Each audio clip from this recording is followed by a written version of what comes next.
are listening to the Chartographers.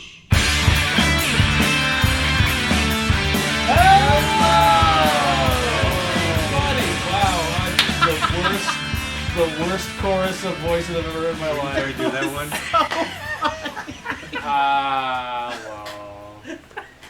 Like a very sad robot about to burn its own battery out. Ryan does. That is so perfect for the Smashing Pumpkins. Guys, we're the Chartographers. That is like the epitome of what their fans would do with that bit. Yeah.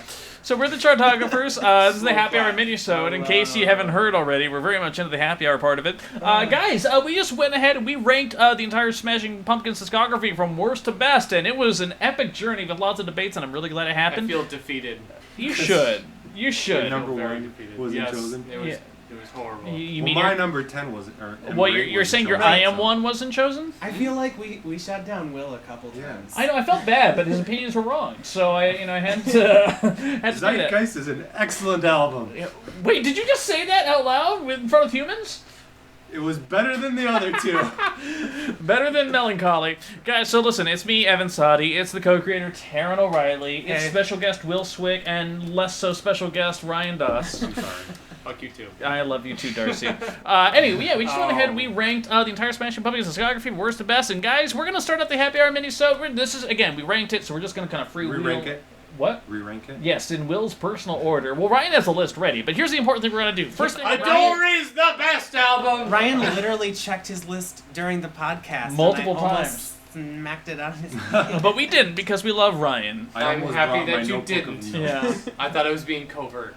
Yeah, Apparently. God It was no, not so I know. Apparently it's Everyone- quite obvious when I pick up my Everyone phone. saw it. Exactly. So, guys, we're going to do the first thing we start with every Happy Hour Minisode with. Guys, what is the worst Smashing Pumpkins song? And here's the thing, I asked this question, and off the top of my head, I don't have an immediate idea. See, that's the thing, is that, like, say what you will about Billy Corgan, he doesn't let terrible songs Well, get except released. Pomp and Circumstances I mean, off of Zeitgeist. for the most part. Sometimes it's like, maybe you should have kept this It one might be hidden. Pomp But and it's not, Circumstances it's never, for me. like, egregious. It's usually just like, this is kind of cheesy Also, even later though- on, or just like, it just doesn't do it for The you. first one that got like a negative reaction from me was Doomsday Clock. And that's because it starts off Zeitgeist so abruptly where I'm like, Jesus Christ! Like, just See, calm down. looking honestly, for me, Zeitgeist, I enjoy like probably the first half. Is it great? No, none of it's really like great. But Doomsday Clock. For me, it does it like it's a good hard rock song. my other two candidates are Blank Page off of Adore, which is just sappy sadness. Yeah. And also, even though I love the album, We Only Come Out at Night is kind of a downer for me. We only come out at night. That's his. That's his Rocky Raccoon it is moment. most annoying. I was Yeah. about to say that's his McCartney moment. Yeah, for no, sure. absolutely. That Because is- again, like Farewell and Goodnight, lovely, and just everyone's doing vocals and it's sweet. I don't know. Yeah. I don't hate We Only Come Out at Night. We only come out Like, at night. as the follow-up to XYU, is it a good choice? Maybe not. Yeah, but maybe it gives you whiplash. I mean, it's fine. It's not great, but It's that's the thing weird. is that there's nothing here that I really like. dislike. My sister had done in high school. She did a production of Midsummer Night's Dream, and they actually used a bunch of songs off Melancholy, and We Only Come Out at Night was used in that. Mhm. In that, whenever I hear that song, that's what I think of. Can't It's wait not to see, necessarily a bad memory. It's a good memory, but I can't that's wait what to I see think of. Puck come out and do Where Boys Fear to Tread. That's going to be a treat for the whole audience. not the Ooh, that actually would Yeah. wouldn't That have would been terrible. work. That wouldn't That have would been work somehow. terrible in the production I was in. Will, what's your pick?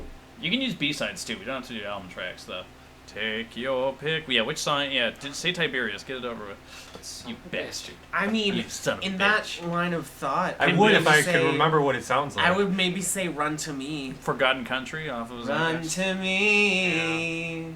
That was kind of at the same time Run that. to me. I don't like. There's something about what's that? choruses in certain songs that when they have to repeat a line over and over again, where I'm like, I got it.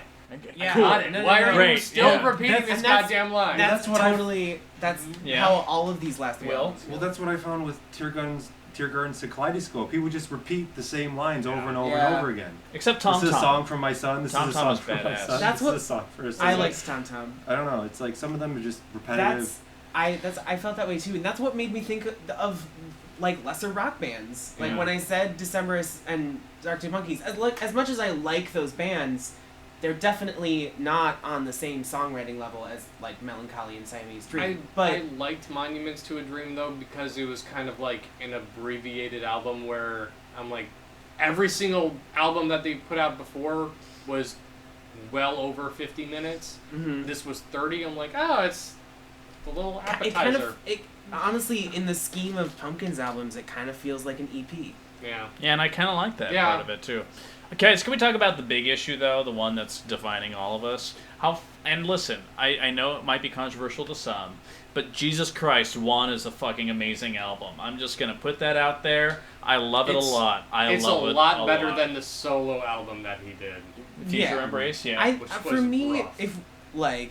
Not that we ever would have, but if we had included Zwan per se, It's honestly, not canon. It's not canon. No, I know. But like in an AU where it was canon, Yeah. AU, God. Alt- I know what it means, I right? would, I would have at the I very stopped least. I mean, it would have been above Monuments. Yeah. Because it's Yeah. the same vibe, but it's a better record. Oh, Yeah. better than Oceania. And I think it's better than Oceania too. Better than Adore.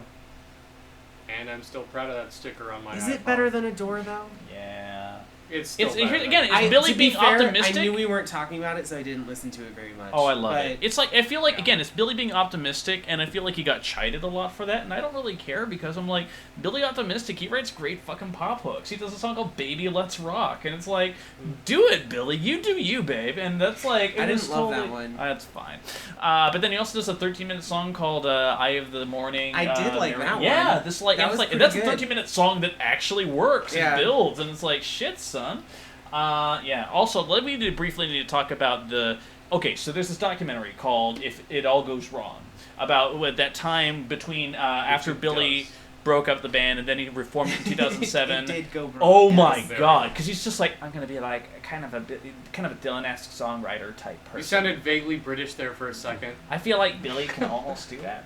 But he then, I'm oh my gonna- That is fucking. a terrible Billy Corgan. I know. I don't. But this is what this is about. This is exactly what I But want. holy shit! Okay, so there's one. He wrote a whole bunch of songs when he did their Asheville residency before they went to the Fillmore, and he's just like, I'm just gonna write a bunch of songs that I feel inspired by, and oh my god, there's one song where he talks about his quote Indonesian indecision, and then his Byzantine romantic dreams or whatever the fuck. Oh it was. God, yeah. No, and that was and like terrible. they do, and the thing is, I'll give credit. The documentary did some nice things where like it kind of showed kind of that side. Like they interviewed fans, like I can't wait to see your 1979. Or one fan who fucking lied said, I can't wait to see them perform Stars. And I'm like, fuck you, you're not a real Pumpkins fan. You know that. But then a lot That's of a TV channel. Yeah, Give but me a then- break. But then also they're just like. It's like, yeah, a lot. You could really tell they were written on the same day. You know, they weren't really fleshed out. And I'm like, yes, He's that like, is correct. Yeah, they literally said, usually it takes at least a couple days for a song to develop, and you could tell that hadn't happened yet. And it And was like, yeah, exactly. I love what Evan just said. There was like, yeah, you can tell these songs were written on the same. He's like, I wrote this in like an hour. I'm just gonna play it out. Yeah. Do it real quick. Yeah. Well, at one point he orders a Bob Dylan style neck harmonica thing, and then wears it and and starts then doing plays it. a couple songs with it, and thank God none of that got. Like, And then has been around that released, time, they 'cause also it's did really a bad. non-album track called Gossamer, a 37-minute rock jam that they closed their show with as a way to kind of. Well, I think officially, like the first couple times they did it was like 28 minutes, and then they did it at this last show, and Because they did a 37. That's not minute as version. indulgent. Right, and exactly, but it literally, like, the big part of it that they showed us, at least, was that essentially it's them going up the scales. It's like, boo, do, do, do, do, do, do, do, do, And they I'm do just that like 6 times in a row, and you're like, Billy, this is not interesting. And then why there's are you someone Literally in- anyone yeah. can do this. And then there's someone in the very back who's like, you're just learning scales. It was. Why are you But playing? that was also the same one where he tried to put down James Ehouse. Like, yeah, he didn't really write it, and that's why I don't want to play Soma or Mayonnaise or. That's sorry, Yeah. old subject, but I remembered the the Pumpkins track that made me the angriest was off of Pisces Iscariot. It's called Starla.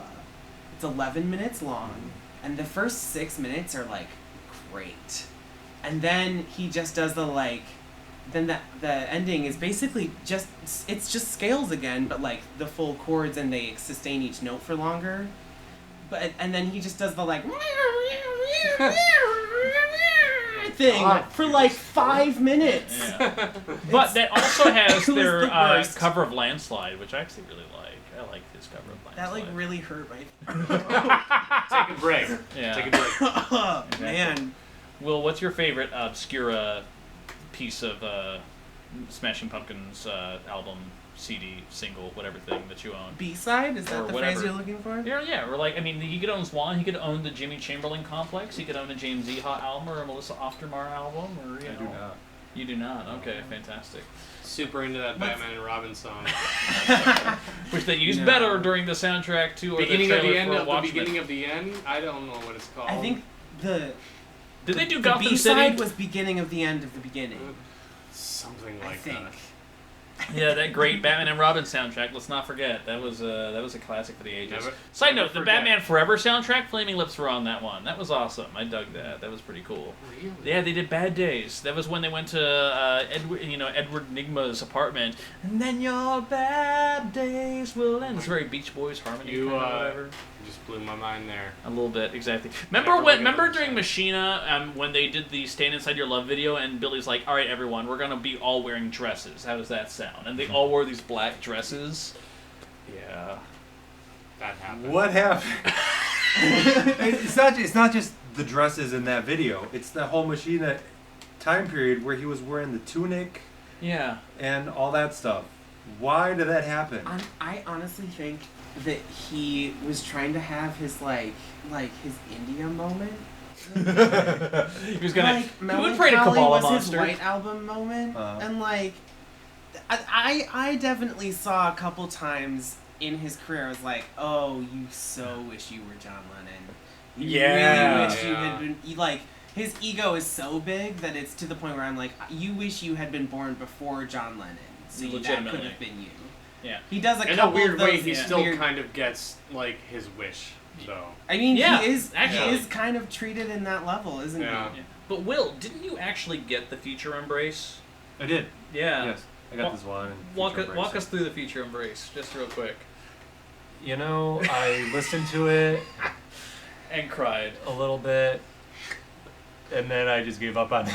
That sounds about Yeah. right. Yeah. Yeah. Yeah. Because he It's basically like like, I'm gonna be New Order. You're not New Order, Billy. I'm gonna be New Order. what does that even mean, anyways? Like Yeah. New Order.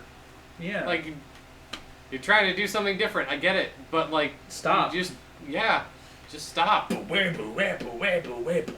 More Zwan. Well, remember Yeah. Zwan? They had different iterations. There was going to be like Djali Zwan, which was going to be the acoustic Zwan, and there was going to be all these other things. And then he's like, David Pahu's an asshole. I'm not gonna do it Which that was anymore." he totally can his incorporate India into moment. his tea room. Zwan he was trying to do like the post India Which is Beatles fine. like movement, It's totally fine. peace and love kind of shit. I think he could have continued with that if he wanted to. You know, Well, because he- he's Billy Corgan He and kind he of can. did. After No, but, like, Zeitgeist, he kind but, of went back yeah. to it. Guys, what's the best Smashing Pumpkins music video? Tonight. I mean, it's such an easy one to go That to, was- but Well, God, but it's it's also so good. it's not only is it great, but I watched Tonight, and I think about like how many music videos I saw after that were that exact same aesthetic. Yeah. Like a couple bands in 2005 like built their careers off of that They shit. they did the same sort of video as Disarm, I think. Well, Disarm was just shots of them in black and white over crane shots of an old house. Yeah, but it was kind of like a grainy Yeah. video. Yeah, they like I can see that. So That it was like it was That was just like in the the step to silent that. film Yeah. aesthetic. Yeah. Where, Almost. Yeah. Because it's black and white, yeah. I know, all films that are black and white are silent films. I mean, It's like, not but trying they to were be racist or also anything. it was kind of like a silent film Mhm. with a song over I it. just want to get right. No, shit. but Ryan, do your but do your Billy Corgan Tonight impression. was you've already heard. I want to hear it again. Yeah, do another one. Do another one. The killer of me is the killer of you. That's actually not bad. I gotta be honest. That's pretty good. Will, do yours. No, please don't make me. No, this is gonna be Yeah, great. you only Do it. come You have to. You, You you have can, to. You can take some time to prep yourself. Yeah, I but we're gotta gonna pick a song. We're gonna Yeah, expect I gotta- one from you. Yeah. I actually picked like a lyric for this. The last time I did it was really rough. My name is Billy. I'm not gonna Right, sing a 'cause the lyric. thing is, that's not how he talks. Nor is that how he sings on Gish. That Why is- does he? That's an affectation he developed later. Right, because even like at He the doesn't last have to sound like that. at the farewell show, they gave out like their early Samples of Yeah, his voice. their first show they ever did at the Metro. 'cause Right, the last the show first was at Right, the it was, Metro. which right. was in like 1989 or right, something. Yeah. and it was like a normal deep voice. Then all of a sudden, at some point, he decided I that's am not wondering working, what and I you want to be said. high pitched and annoying. And it's so funny because that influenced like so much music after Yeah. that. Well, Billy Corgan, And give he, credit like, where he didn't have to Thank, sing you it. know Right. what though? Like, thank fuck people didn't try and like imitate him like they did with like Pearl Jam, because Pearl Jam went through like a whole different level. Like, yeah, Yeah. it's just weird. Like, Try thank the pickle and fuck melt no one technique. tried to imitate Billy Corgan, because that would Well, have Billy been Corgan, super rough. he was one of those great people, and we've done podcasts on like Madonna, other people that don't have necessarily great voices. I would say his voice is fine. I wouldn't call Yeah, it great, I but would he call it great. he played to that He strength knows exactly really well. how to use it. Yes. His voice, and agree or disagree with me if you want. I don't care, but it's in a weird way kind of like the guy from Sugar Ross, where it's just like you just have a thing. You just have a thing you do, and you could be saying gibberish, which you are. You are saying gibberish, and Yeah. it doesn't matter what you say. It's just an instrument that you're using. You could be saying like, mayonnaise is the best ever. And it's like, I don't care what you say. Like, if you're saying I it can't right with- believe it's not butter. Yeah. It's all commercials. It's all commercials. He never became a jingle songwriter, isn't that But weird? like, I listen to the music because of the guitars. I love like the style that they have, and the voice is recognizable, but I honestly don't give a shit what he's saying. Mhm. And it's the same with Sugar Ross, where That's- I'm like, I really like the band, and it doesn't matter. He's like, you how can I mean, like, it doesn't fucking I matter don't know what if you're he's saying. doing a Sigur Rós imitation or Ryan's just drunk. He I don't know. is speaking a language. basically- you know that. You know that. No. A made-up No. language. He's not. A made-up language. He's not. It's made up. It's called Hopelandish. Like, Oh, right. All right. they're Finnish or Icelandic. Or Icelandic. something? Yeah. Like Bjork. Or Yeah. whatever. There's a couple songs, like maybe here and there, where they're actually speaking the language, but most often than not, it's just gibberish. He's like, All right, Will, we've given you several minutes of preparation Oh, time. God. Do I it. can't wait.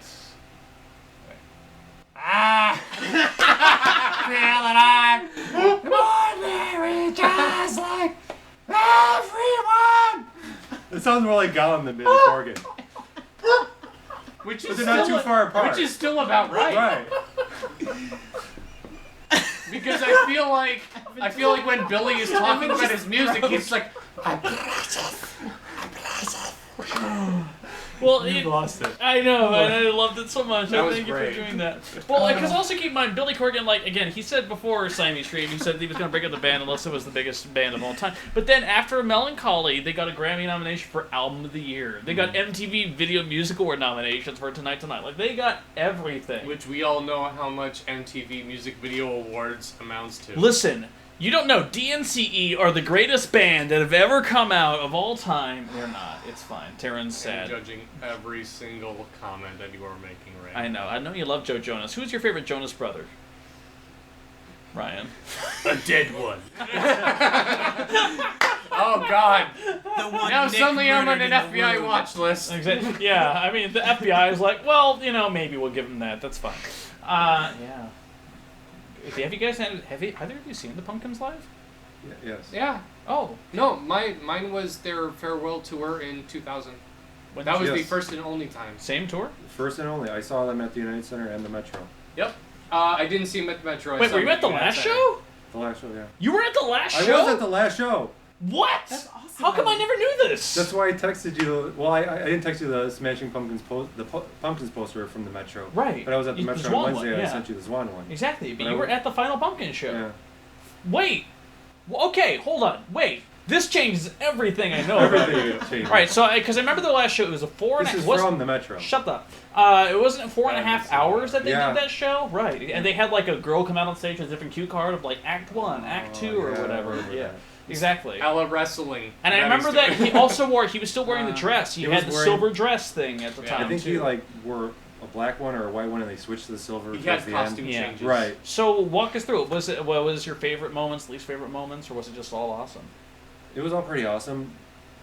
The thing that really stood out was like towards the end, people, I don't know, they either got confused or started to get tired, and like after the official acts, there's always the Encore. encores. Yeah. Like he either took a long time or people just didn't want to stay, but people left. Like half the people left. But then like the rest of us were like, okay, come on, let's hear some more. And then he finally comes back out and plays Silverfuck for like an hour. And it was just nuts. It was like I don't know, everything he could possibly think of and thrown in to like a whole big mix. Like almost like this past issue. I could just medley. imagine like him with the band behind the stage. He'd be like, "All right, I don't have anything to do. Let's just do Silverfuck. But if you feel like a chord feels like you can extend that out for 10 minutes, just do it." Right. Well, again, that's kind of like what we saw when he started doing Gossamer on stage with that Yeah, whole bullshit Gossamer thing. is clearly. No one asked for this. So also, I have And people definitely like. There's footage of like people walking out. Like they just watched an hour and a half of like actual music, and now Yeah. they're gonna maybe stay for Gossamer. Yeah. Also, I have over there. I have the 5-disc, the deluxe of Melancholy, and in it there is a decoupage set as well. So in case you want to go ahead, I want to be crafty when I I listen know. to this album. exactly. In case you want to decoupage anything together, which I'm like, that is about right, Billy Corgan. That is about right. Now let's also not forget when he broke up the Pumpkins. He broke up the Pumpkins. It was very controversial. It was just like, oh, they're leaving, whatever. I thought what they did with Machina 2, sending the finals out to fans and being like, put it on the internet, was actually pretty cool. Taran actually got me a much higher quality version of it because I got it around the time when it came out, which is not great quality. But the other thing that I thought was interesting was, though, a couple interviews he did after, he talked about who broke up the Smashing Pumpkins, and according to Billy Darcy. Corgan, no, Ryan, for the love of God, this is like your Creed love joke you, all over Darcy. again. Oh man, remember she left You the were band. like so upset when we said that you were the Darcy. And Why- also, let's not forget, Darcy, she left the band to, and I'm not making this up, even though it sounds like I made this up, to She study. went through some shit. No, I she don't wanna went to disparage her. went to study acting with Mickey Rooney. That is a thing that she did. So Never nothing, mind, Darcy, you're dead to me. Mickey Rooney, really? Anywho, but Corgan said that, or the Corgan, Demi Corgan. the Demi The Corgan. Demi Corgan. Demi Go back to the upside down. Put hair on. Put hair on. He said that James Eha broke up the band too. He said that he was maniacal. I'm like, you never let him have a fucking voice. Did he actually use the word maniacal about James Eha? No, I don't okay. know. But like, legitimately, I think he said that like he was just asking for. I mean, like James Eha, he put out a solo album of like bright, sunshiny, acoustic, like California pop. It's like. That's completely different, and he had some songwriting credits on Machina too. Like he was of a different cast, but it wasn't necessarily like George Harrison being kept in the Beatles, like the secret songwriter on the side. James Eha is fine, but like I don't think he broke up the band, Billy. You made it pretty clear you're the fucking band, which is why you reformed the band with just the drummer and a whole bunch of fill-ins, including a female bassist and an Asian guitarist. So let's just pump the brakes there, Billy. That was a little rough. And When for I some- was like, oh, you like literally found replacements. You didn't just hire new people. You found. We're gonna keep a female Yeah. bassist. Apparently, we're gonna keep an Asian guitar. One, the Asian guitarist, Jeff Schroeder, he is the only remaining member of the band who plays with Billy now. Like Yeah. Jimmy kind of maybe is in, but not When, really. when did he start with? He started in 2007, Yeah. and he's Well, the he- only other credited musician aside from Tommy Lee on Monuments to Analogy. Yeah. Can we not include Tommy Lee on this? It makes me very uncomfortable. Kind of makes me feel like I'm getting like an STD from hearing his name. So remember when Motley Crue, they did their last tour recently. They did a contract including about how they were not Called going to the legally Syphilis tour. Tour, right? Well, they apparently they actually had a roller coaster rig lined up for Tommy Lee's drum set, where he legitimately was like on there and he like went up above the crowd and like went Got upside stuck down and like all upside these other down. things. And on the final show of their entire tour as a band, he got stuck while it was upside down. Like they couldn't, so they had to they took an hour break to get him out of the rig. Like a Yeah, roller that's coaster really at Six funny. Flags, he got stuck upside down and had to have a fucking cherry picker pick him off, right? Yeah, that's what happened. Any other last Pumpkins thoughts, moments, any soundtrack, any romantic soundtracks they provided for your life? Speaking of the Roller farewell coasters. tour, Oh yeah. as I had said though, was Ava Adore, despite the fact that I'm not that big of a fan of that album, that song was amazing. Did they add rock live. guitars to it, or like? Yeah. Blam, blam, chick, blam, Yeah. blam, No, it was- chick, blam, blam. Yeah. No, they had guitars do it. It was amazing. That's awesome. Yeah. I really like that song anyway. I know it's super goth. It's a good and you- song. Yeah. Will. And you are Corsica. I said everything I have to say. I think we should just go like one at a time, Billy Corgan impression. No, I'm not doing that again. And listen, Will brought done. up a lot of things. Dude, do we hear yours? My what? No, Your I didn't Corgan hear impression? I feel Oh, like I it did was like a earlier. Will didn't hear your I did a impression. half second in the first. Yeah, we cast. definitely need to hear your full Billy Corgan Alright. impression. You gotta try with this, you gotta mean it. Always tonight, tonight.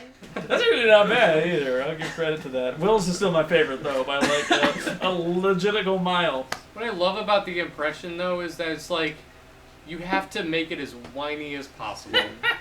Tonight, tonight. Like if it doesn't hurt a little, you're not doing it. Yeah. right. Right, like I don't know how you live Billy Corgan doing Right, that. It's not burning your how does- throat like how- you're smoking, How you're does not he doing still it have right. a voice? I know, exactly.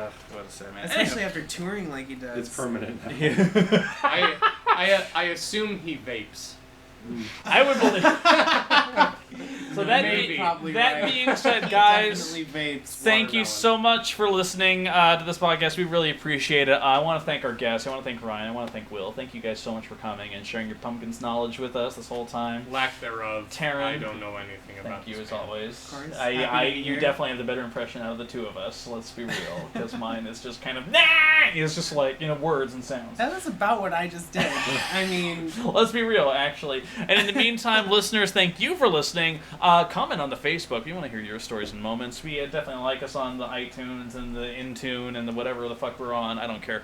Thank you The so much. We internet. appreciate it. The interwebs is what we do. find us on the web. By the way, we're releasing a secret podcast of all the outtakes and B-sides that we recorded during this time separately. It's called The Chartographers 2. It'll be hosted on a whole different site. Yeah, you guys, we're going to send it out to our We're best gonna call it fans. Judas Iscariot.